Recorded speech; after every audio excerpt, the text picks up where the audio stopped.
시장의 전문성이 많이 상향화됐다고 생각합니다. 상향 표준화됐기 때문에 지금서부터 이제 여러분들이 하셔야 되는 게 데이터 관리인 것 같습니다. 실제로 여러분들이 제일 많이 만나는 비슷한 조건을 보시다 보면 의료진들을 이제 포함할 수 있을 건데, 의사 선생님들은 모든 고객의 의료 진료 카드를 다 갖고 있죠. 여러분들은 지금 회원 건강 기록 카드를 갖고 계신가요?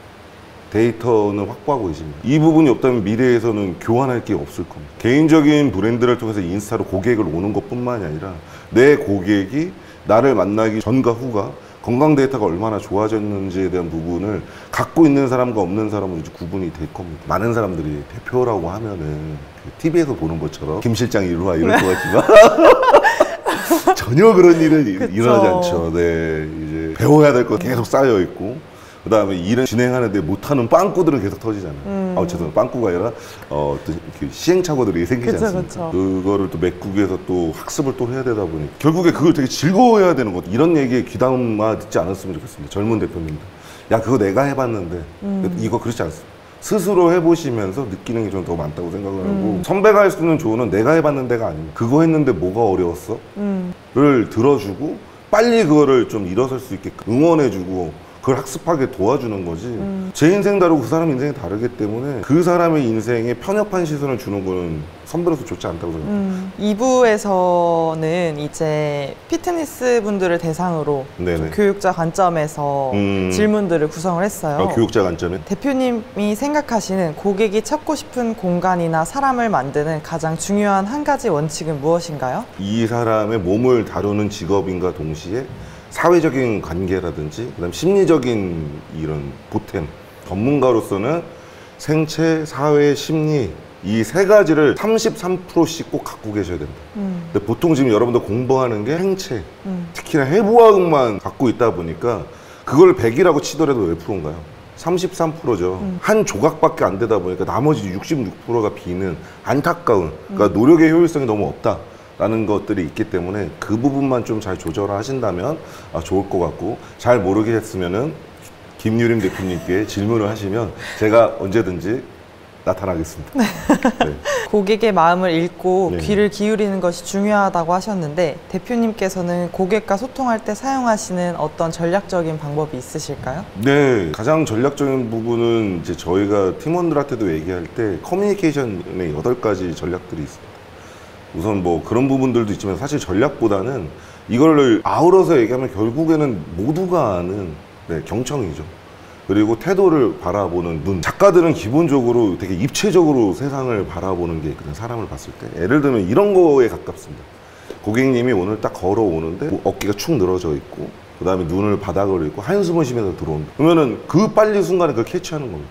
어깨가 내려와 있기 때문에 립케이지가 아래로 내려가 있을 거고, 오늘 호흡 패턴이 좋지 않았겠. 또 좋습니다. 그렇기 때문에 저번에 변형계에 있는 어떤 부분들이 스트레스를 많이 받았을 거고, 스트레스를 많이 받다 보면 어떻게 되죠? 뭐 손해 작용에 있어서 오늘 먹고 싶은 것도 많을 수가 있는데 여기까지 찾아왔다니 뭐 고마움을 표시할 수도 있는 거고, 응원을 표시할 수도 있는 거죠. 아니면 오자마자 기지개 먼저 펼까요? 라고 해서 행동을 먼저 표현할 수도 있죠. 심리학 처녀를 보면 아시겠지만 내 동작을 어떻게 하느냐에 따라서 호르몬이 변한다는 내용을 알고 있으면 그렇게 할 거고, 자, 첫 번째로는 움직임을 주겠죠. 두 번째로는 어떻게 하냐면 화이팅을 한번 뭐 해주면서 뭐 응원을 준다거나, 어떤 일이 있었어요 라고 해서 내면 세계로 같이 들어가 준다거나. 근데 결론은 뭐냐면 따뜻하게 관찰해주고 있는 입장입니다. 단순히 운동을 지도한다는 것보다 사실 그게 더 중요한 거죠. 삶 안에서 우리가 만나는 거는 24시간 중에 1시간이겠지만 이분들은 분명히 어떤 사회생활을 하면서 여러 가지 스트레스를 얻었을 텐데, 그때의 보금자리와 응원자리가 저희라고 한다면 올까요, 안 올까요? 오시죠. 그 오는 이유들이, 이런 요소들이 있다는 걸 좀 파악했으면 좋겠고요. 그 모든 것들은 뭐냐면 따뜻한 시선이라고 저는 생각합니다. 네. 그렇다고 막 이렇게 눈을 이렇게 보면서 따뜻하게 뭐라는 게 아니고, 전문가로서 명쾌하게 보되 그 사람의 지금 내면에서 필요한 부분이 뭔지를 말하지 않고 행동으로 넘겨주는 거죠. 제일 나쁜 게 이거죠. 오늘 무슨 일 있었어요? 오늘 표정이 안 좋던데. 이거는 그 사람 표정을 보고 읽어주는 거잖아요. 그거를 정보는 당연히 알았으면 그 뒤에 있는 걸 해결해 줘야 되는데, 대부분 운동만 가르쳐 주시는 분들은 그냥 좀 그런 부분들이 있지 않나 싶어서 운동보다 더 중요한 건 그 사람의 마음을 동하게 하는 거다라고 볼 수 있을 것 같아요. 트레이너나 센터가 고객의 경험과 만족을 극대화하기 위해서 할 수 있는 것들은 무엇이 있을까요? 여러분들 고객 여정 지도를 분명히 그려보셔야 됩니다. 이게 굉장히 좋은 스케치인 것 같아요. 왜 그러냐면 보통 전문성을 얘기하는 강사분들이나 이런 분들은 그 사람의 어떤 생체학적인 부분만 얘기하다 보니까 전반적인 여정을 다 설명하지 않습니다. 근데 아까 전처럼 사회심리를 같이 연결하다 보면은 이 사람한테 어떤 경험을 남길 건지가 되게 중요합니다. 공부 많이 하신 분들 중에서 뭐 예를 들면 오버헤드 딥스커트가 안 나왔기 때문에 이 사람 체형 교정을 위해서 뭐 앵클에 대한 뭐 릴리즈를 해주고 막 이런 것만 프로그램이라고 생각을 하는데 오늘 이 사람이 우울하고 힘 없다라고 한다면 어떤 활기차준 프로그램을 정리해 줄까라고 하는 부분으로 한 번만 바꿔보시면 그 사람의 표정 변화를 보면서 행복해질 수도 있는 거죠. 근데 그거에 대한 표정보다는 해야 될 과업으로서 이 사람을 기계론적으로만 바라보다 보면은 어떤 운동을 해줘야 될까만 굉장히 꽂히게 된다는 거죠. 그러면은 이 두 개를 같이 파악하는 상태의 트레이너라면 몸도 좋아지고 이 사람의 표정도 좋게 만드는 것들로 갈 수가 있거든요. 근데 대부분 선생님들이 이거 되게 잘 하시니까 이제 좀 표정에 대한 부분들, 마음에 대한 부분들을 좀 주시는 게 더 좋겠다. 그게 이제 고객 경험이다. 이렇게 볼 수 있겠습니다. 어떻게 보면 전문성은 아주 기본적인 것들이고 그 외에 이제 만족할 수 있는 요소들을 설계하는 것이 중요하다는 말씀이시네요. 그래서 저도 강조하고 싶은 게 너무 해부하게 이렇게 함몰되실 필요는 없다. 그 정도 공부하셨으면 많이 하셨습니다. 이제는 마음을 담는 심리학이라든지 코칭론에 대해서도 좀 관심을 가져주시면 좋겠다. 그리고 그런 강의가 있다면 좀 많이 참여해 보시고 고객 관리라는 게 이 사람의 마음을 잘 이끌어야 된다. 이게 리더십이 중요하구나. 이런 것도 좀 알았으면 좋겠습니다. 신체 나이 관리와 근육의 중요성을 보면 결국 운동은 안티에이징과 연결이 되는 것 같습니다. 네네. 대표님이 직접 실천하는 하루 루틴 중 꼭 지키는 핵심 한 가지가 있다면 뭐가 있을까요? 저는 뭐 안티에이징까지는 진행을 못하는데 제일 중요한 거는 저는 무슨 일이 있어도 하루에 한 번씩 5분 이상 운동을 합니다. 네, 왜냐면 우리가 전문가라서 알고 있잖아요. 업무가 안 되면 전 중간중간에 스트레칭도 하고요. 산책을 한다거나 EMS 케어라든지 뭐 산소 챔버를 들어간다든지 이런 부분들을 쪼개고 있습니다. 즉 생활 습관 패턴에서 내 몸을 깨워서 피로도를 감쇄시킬 만한 것들에 대한 루틴 하나 갖고 있고요. 그 다음에 구체적인 목표로 트레이닝 목표로 갖고 있는 일주일에 2번은 무조건 강도 있는 운동을 하고요. 나머지들은 그냥 운동 수준은 아니더라도 내 몸을 챙길 수 있는 부분들은 챙기고 있다. 그래야 살아남을 수 있으니까요. 그렇죠. 네. 저도 네, 열심히 실천을 해봐야겠어요. 근데 대표님도 수면이 좀 많이 부족하신 것 같아요. 저도 수면 부채가 좀 심하긴 한데 얼마나 주무세요? 요즘에는 3시간 반에서 4시간 정도? 4시간밖에 안 주무세요? 네. 그걸 몰아서 주무실 때는 있고? 주에 하루는 조금 더 자려고 하는데 네, 시간이 네, 네. 되면은 그렇게 하려고 하는 편인 것 같아요. 수면도 진짜 참 중요한데 그게 조금 아무래도 너무 바쁘다 보니까 그죠? 보통 하루에 업무는 한 얼마나 보세요? 저는 지도도 하고 있고 네. 새로운 이제 컨텐츠 비즈니스, 기반 네. 비즈니스도 네. 하고 있기 때문에 지금 뭐 자는 시간 빼고는 계속 일을 하고 있는 것 같아요.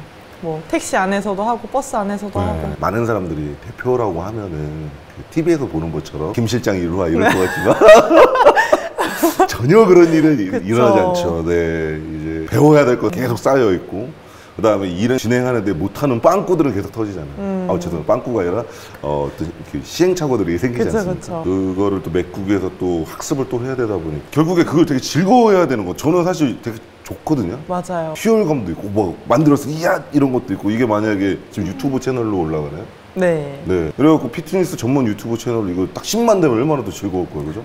너무 행복할 것 같아요. 네. 그다음 100만 가고 100만 가자. 이렇게. 그래도 안 되면 또 마음 쓰고 또 상하기도 하죠. 지금 어떻게 되죠, 구독자가? 지금 부끄러워하는데 120명 정도 됐어요. 120명. 네. 지금 이걸 보는 사람들은 구독, 좋아요. 네. 감사합니다. 무조건 하셔야 됩니다. 네. 우리 학생애들은 무조건 구독 좋아해라고 하면 또 학교에서 문제가 생기니까 네. 농담으로 한 얘기로. 네. 이거 편집 잘해 주실 거라 생각하는데 또 이런 것도 살려서 또 해주시면 가져가요. 네. 해주시면 감사하겠습니다. 구독, 좋아요. 네, 알겠습니다. 네.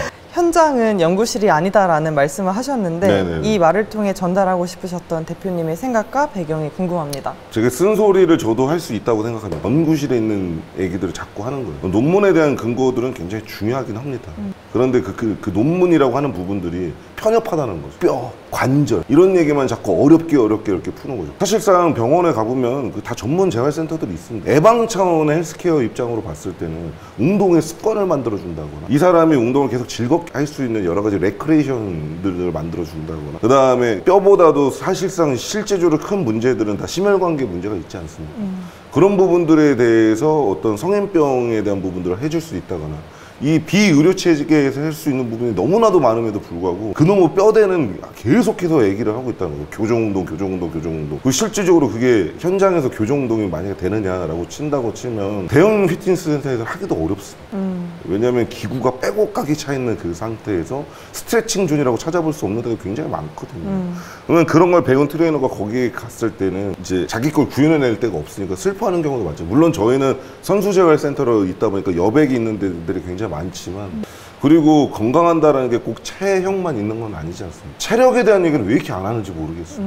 실제로 체형에 대한 부분들의 기본성은 우리 척추가 중력에 계속 약해졌기 때문에 체형이 망가진 것이고, 잘 아시다시피 위크니스한 머슬들을 세우면서 몸이 좋아진 거 아닙니까? 그런 부분들에 대한 메시지가 너무 없고, 자기가 이제 그 연구실에서 했었던 내용들, 현장은 현장입니다. 센터에서 계속 생활 습관을 할 수 있게끔 만들어낸 운동을 통해서 내가 계속 효능감을 회원이 맛보고, 그 다음에 계속해서 즐거운 마음들이 샘솟을 수 있게 만드는 좀 가르쳤으면 좋겠고요. 멘토링들을 좀 열어가지고 이야기들이 서로 좀 이렇게 컨퍼런스처럼 어떤 의식화된 내용들을 좀 더 많이 참여하는 게 더 낫지 않겠나. 이제는 시대가 그렇게 변했다. 네, 그래서 저는 현장의 연구실이 아니다 이렇게 얘기를 했던 겁니다. 초기 재활에 대한 부분들, 급성 통증은 당연히 여기서 해야 되는 거니까 내버려 두시고, 그 다음에 우리가 해야 될 게 뭔지에 대한 규격도 잘 얘기를 안 하잖아요. 굳이 치료와 치유에 대한 개념들도 지금 정리가 안 돼요. 그 다음에 환자와 건강한 사람들, 그 중간에 있는 생활 질환이 있는 사람들, 영역도 지금 잘 표시가 안 돼 있다 보니까 스킬만 느는 거죠. 테크닉만 느는. 그런데 센터에는 다 머신이 가득. 그러니까 이 사람은 또 뭔가 이제 공황장애에 빠지는 게 되는 거죠. 업무에 대한.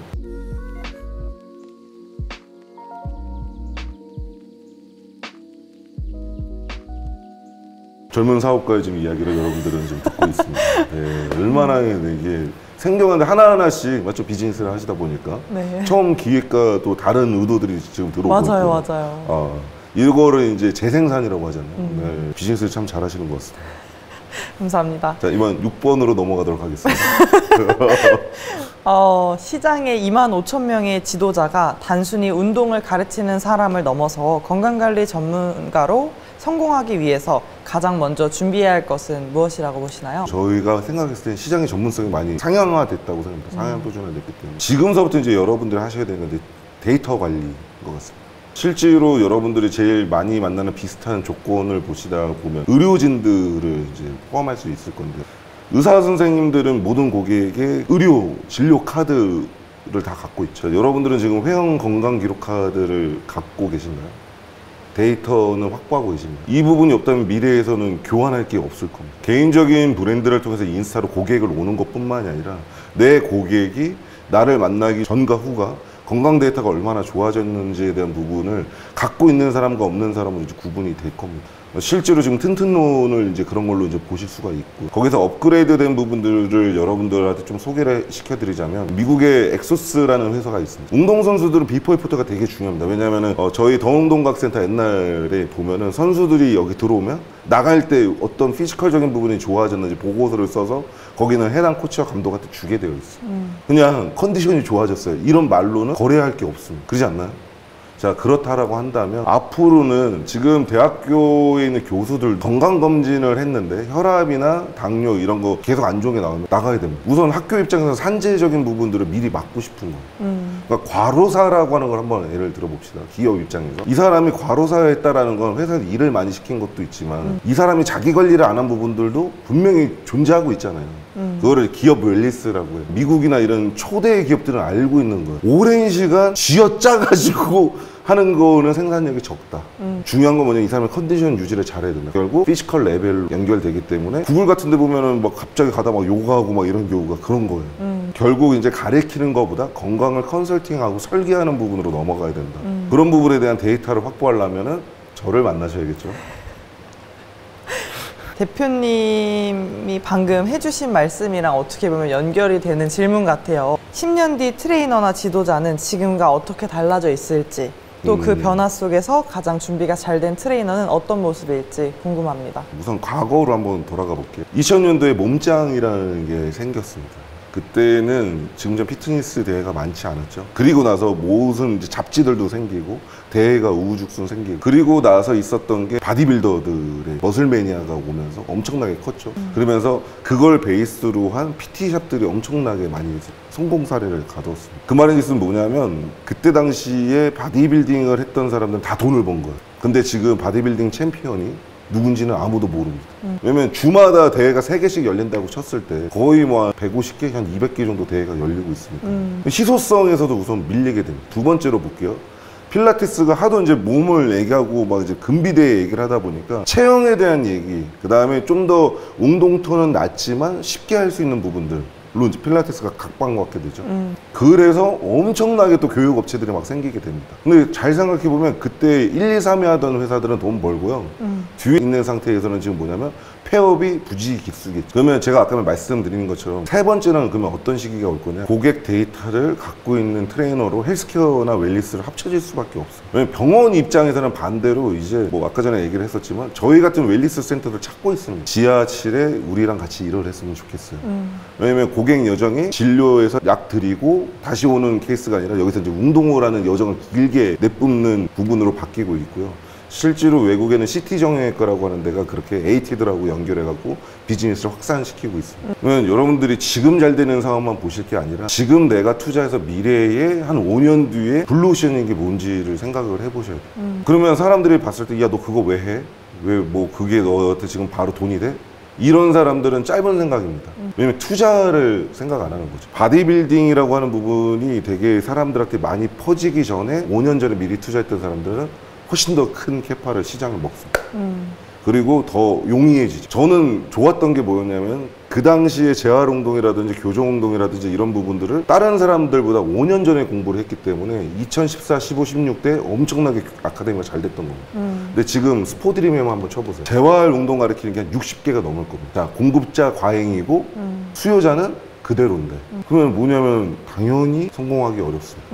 그러면 여러분들 지금 이제 단순히 운동 가르치는 사람은 너무 많습니다. 이제. 브랜드를 만들려는 사람도 너무 많습니다.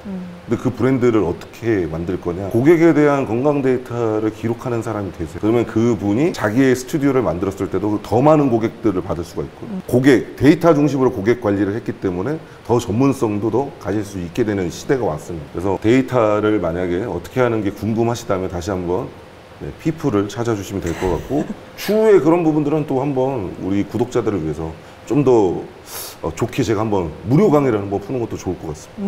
네. 박수 쳐줘야 되는데 왜 가만히 있어? 네, 무료라는데? 네, 감사합니다. 네, 네. 어디서 할지 생각하고 있었어요. 어디서 할지. 이게 대표의 마인드입니다. 벌써 계약도 하기 전에 벌써 장소를 물색하려고 하는. 네. 제가 장소도 이제 국민체력진흥공단 만약에 무료면은 저희 같이 한다고 해서 공간이랑 카메라랑 다 무료로 해드릴 수 있습니다. 네. 네. 감사합니다. 기록됐죠? 네, 기록. 지금 감독님 표정이 굉장히 여러분도 안 보시겠지만 흐뭇한 미소로 공간 대여료 우선 지출 내역서에서 안 넣어도 되고요. 네.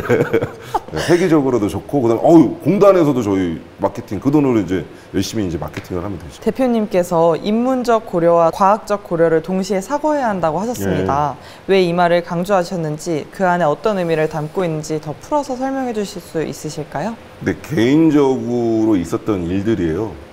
저는 이제 그래도 좀 다른 사람들보다 일찍 좀 잘 됐습니다.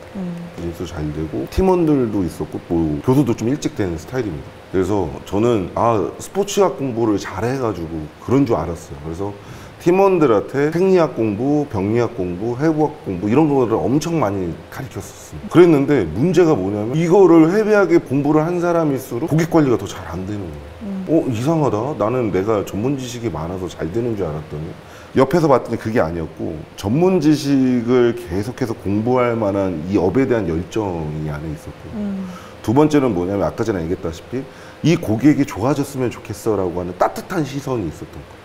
그러니까 이게 선행된 상태에서 전문성이 있는 것과 이게 없이 전문성이 있는 사람들은 고객을 사람으로 보는 게 아니라 기계론적으로 바라볼 수밖에 없는 거죠. 왜 이게 안 맞지? 운동을 이렇게 하셔야 된다니까요. 고압적일 수밖에 없고 프로그램에 사람을 맞추려고 하다 보니까 회원은 거기에 대한 이탈이 많아졌던 거죠. 그거를 실질적으로 저는 느끼게 된 겁니다. 현장에서. 그래서 앞에 인문적인 소양이 훨씬 더 중요한 거예요.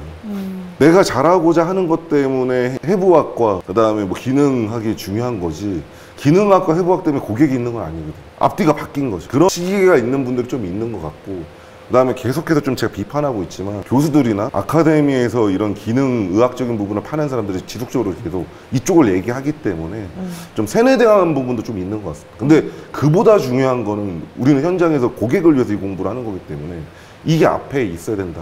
그래서 인문적 고려가 없이 자꾸 전문성, 과학적 전문성만 쌓이게 되면 날카롭고 그다음에 온도 없는 지식만 쌓일 뿐이다. 이렇게 좀 얘기를 하고 싶어요. 대표님의 여러 정체성 중에서도 작가로서의 시선으로 마무리하고 싶어 네, 마지막 네. 질문을 준비했습니다. 대표님이 지금까지 쌓아온 철학과 경험을 결국 한 문장으로 묶는다면 어떤 문장이 될까요? 네, 저는 결국 이제 진정성이라고 생각을 하고 있습니다. 진정성이라는 건 뭐냐면, 지금 이렇게 찾아오시는 것도 이제 진정성인 거죠. 그러니까 진정성은 자기가 진정성 있다라고 말하는 게 아니라 사람들이 이야기해 주는 거예요. 기본적으로 인문학은 사회적인 관계들로 기반이 돼 있기 때문에 그런 진정성을 인정받으려면 저는 일관성을 갖고 있습니다. 저는 이 업계에 벌써 한 20년 정도 있어 꾸준히 계속 공부를 하고 있지 않습니다. 잘 아시겠지만 저는 지금도 방통대라는 학교를 다니고 있고, 내년에는 이제 또 다른 공부를 또 하게 됩니다. 그 말인즉슨 뭐냐면 이 업에 대한 열정이 계속해서 사라지지 않고 있다는 거고, 이 업에 대한 따뜻한 시선을 계속 갖고 있는 겁니다. 그리고 저는 이 업을 통해서 기업화를 하고 싶은 거죠. 마치 레이 크룩이 그냥 하나의 햄버거가 기업으로 보였다라고 하듯이, 여러 기업가들을 보게 되면 자기만의 그런 아이템들을 되게 소중하게 여기는데, 저는 이게 건강운동이 저의 아이템인 거죠. 인류에게도 굉장히 이롭고, 그 다음에 제가 가야 되는 방향하고도 맞으며, 이게 그리고 미래에 더 커질 거라고 생각하기 때문입니다. 그러기 위해서는 단순히 피트니스를 넘어서 기술도 가져와야 되는 부분들도 있고, 그런 부분들도 대표님도 하고 계시고 저도 하고 있고. 그래서 결국에는 뭐냐면, 진정성이라고 이제 말을 했던 건 그 사람들한테 그런 사람이라고 인정받고 싶다 가 있는 거죠. 사회적 욕구로서 저 사람은 진짜 이거는 짱이야, 저 사람은 진짜 걸어온 길이 탄탄해, 제 인생에 대한 검증을 그렇게 받고 싶은 부분들이 있습니다. 그래서 여러분들 브랜드가 된다라는 거는 타인들이 당신의 일관성을 진정성으로 규정 내려줄 때 있는 일이 아닌가 싶습니다. 진정성을 인정받고 싶은 기업인이다. 이렇게 마무리 짓겠습니다. 감사합니다. 오늘 인터뷰 해보셨는데 어떠셨어요? 너무 재밌고, 그 다음에 앞에 나와 계신 분들도 좀 이제 많이 봤어요. 그래서 김유림 대표님의 이 피플을 통해서 좀 많은 사람들이 서로 또 네트워크도 하고, 컨텐츠로서만 끝나는 게 아니라 여러 만남을 통해서 좀 플랫폼화 시키는 것도 괜찮지 않을까라고 생각이 들었고요. 실제로 그리고 지금 지도자시면서 지금 이제 대표로 옮겨지는 지금 피보팅 중이시잖아요. 이때 제일 고민도 많으신데 또 이때 제일 많이 또 할 얘기도 많지 않은가. 그래서 나중에는 바꿔가지고 제가 대표님을 한번 인터뷰해보는 것도 나쁘지 않을 것 같습니다. 왜냐면 이 채널의 주인이신데 누군가 좀 인터뷰를 해주면 좋겠다라는 생각이 지금 좀 들었어요. 왜냐면 지금 젊은 기업가가 되려고 하시는 부분에서 궁금해하시는 분들 있잖아요. 창업을 하시려고 하시는 분들 있잖아요. 네. 그런 부분들을 좀 노출시키면 좋겠다. 그 다음에 지금 뉴비 비즈니스들은 어떤 생각을 갖고 있는지 저도 좀 궁금했기 때문에 있었고, 그 다음에 개인적으로는 어떻게 좀 좋게 이야기를 했는지는 모르겠는데 되게 열심히는 얘기를 했습니다. 근데 앞뒤가 안 맞는 부분은 이제 감독님께서 알아서 잘 잘라주실 거라고 생각을 하고, 잘 부탁드립니다. 그다음에 네. 두 번째로 요구할 거는 뽀샵 처리를 좀 잘 해가지고 네. 이상한 거 박지 않았으면 좋겠습니다. 뭐 코 이렇게 파고 있거나 이런 거는 알아서 좀 삭제를 해주셨으면 좋겠다. 당연하죠. 네, 네. 이렇게 불러줄 수 있겠습니다. 너무 재밌었습니다. 다음번에도 유쾌하게 한번 만났으면 좋겠습니다. 네. 어떠셨어요? 저도 오늘 시장에서 황봉남 대표님께서만 하실 수 있는 이야기들을 들을 수 있어서 너무 감사했습니다. 힘듭니다. 그리고 저는 그 말이 가장 공감됐어요. 네네. 같은 분야라도 옆으로 한 발자국만 가면 다시 커리어가 리셋된다라고 하셨잖아요. 인턴이 되고 그 맞습니다. 과정을 수도 없이 반복하셨다는 거를 알고 있기에 그렇죠, 그렇죠. 저도 마음을 좀 단단히 먹고 지구력이 좋은 대표가 돼야겠다라는 생각을 한 것 맞습니다. 같아요. 꼭 그거는 다 갖고 있었으면 좋겠어요. 그런 도전 정신을 저희가 계속 격려해야 될 것 같아요. 많은 대표님들 보시면 이런 얘기에 귀담아 듣지 않았으면 좋겠습니다. 젊은 대표님들. 야, 그거 내가 해봤는데. 이거 그렇지 않습니다. 스스로 해보시면서 느끼는 게 좀 더 많다고 생각을 하고, 선배가 할 수 있는 조언은 내가 해봤는 데가 아닙니다. 그거 했는데 뭐가 어려웠어? 를 들어주고 빨리 그거를 좀 일어설 수 있게끔 응원해주고 그걸 학습하게 도와주는 거지. 제 인생 다르고 그 사람 인생이 다르기 때문에 그 사람의 인생에 편협한 시선을 주는 거는 선배로서 좋지 않다고 생각해요. 근데 좋은 시선은 어떤 거냐면 시행착오를 겪었을 때 이런 경험 한 스푼 정도 주는 거. 그 다음에 못 찾고 있을 때 있잖아요. 만약에 조카들 보면 막 이거 어딨지 했는데 어른 눈에 보이는 거 있잖아요. 그때 살며시 이거는 어떠니? 라고 한번 해주는 거. 그래야 그 리더가 자기께 되기 때문에 추후에 또 다른 팀원들한테 그걸 전달해 줄 수 있거든요. 그런 부분들에 대한 이게 여기서 좀 문화가 좀 형성됐으면 하는 경우가 좀 오늘 그런 가치를 좀 봤습니다. 잘하고 있나요, 저? 네. 너무 감사합니다. 네, 감사합니다. 고생 많으셨습니다. 고생 많으셨습니다. 네.